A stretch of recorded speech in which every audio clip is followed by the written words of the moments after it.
This is my game Colorblind, and I recently released its first chapter.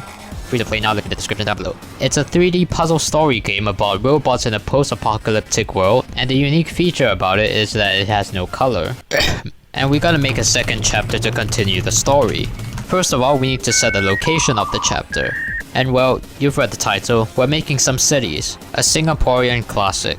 I still remember the days where I traveled along the pavement on a sweltering hot Saturday while wearing a jacket and looking down on my phone playing Clash of Clans with my pathetic level 3 town hall. I think it goes without saying, but I love cities and big areas. Here's just one problem. I barely know how to model anything, let alone a building. So what do you think I did? A. Follow a tutorial? B. Follow a tutorial? Or C. Follow a tutorial? Well, the answer is actually D. All of the above.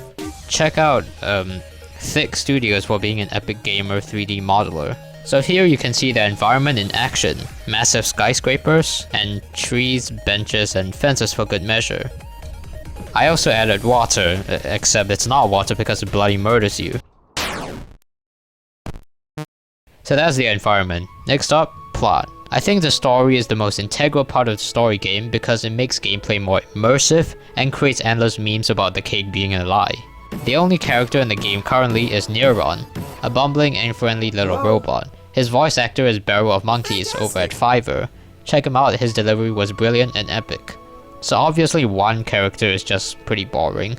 So let's make it two, introducing Bexo. This guy is an absolute scaredy cat. Put a box in front of him and it scares the hell out of him. I wonder what the characters resemble now. Another little feature I added was rotators, since I got desperate for puzzle mechanics. But I feel like the environments currently feel quite bland.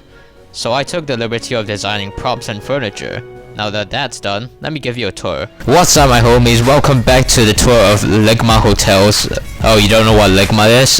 Ligma. So here you can see the chairs and stuff, very epic.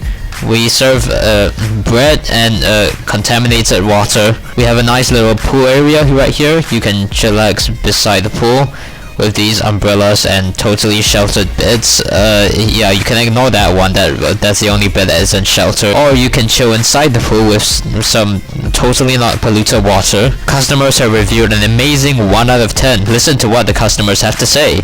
Yeah, this hotel sucks. When I sat down on the bed, it immediately broke, and one of the guys working cut off my arm and slashed my eye.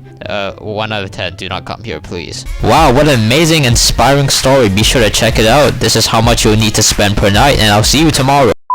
Also, if you couldn't tell already, I added different road models, like this straight road, curved road, and whatever this is. Now I have an apology to make. I kind of made a misleading description of Colorblind. I'm making this apology because Redditors blasted at me. I said the game had no color, even though if you play the game, you'll know that color is basically this game's mechanic. So I figured out I rephrased this sentence to a game about colors. You happy now, Redditors? A new aspect I wanted to focus on isn't the game's story, but rather the way the story is told. A fantastic example is Half-Life 2 and Portal. These two games are the best games that feature seamless storytelling and almost no cutscenes, which doesn't slow down the pace of the game, but instead improves on it. I do have to stress that this is extremely hard to pull off, so either I create an immersive story or I die trying, who knows.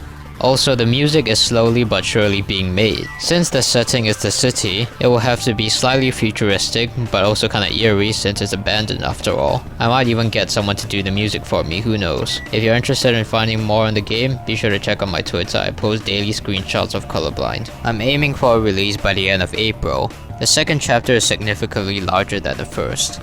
Also, be sure to check out Colorblind Chapter 1 link down below. Smash subscribe, smash like, and I have crippling depression.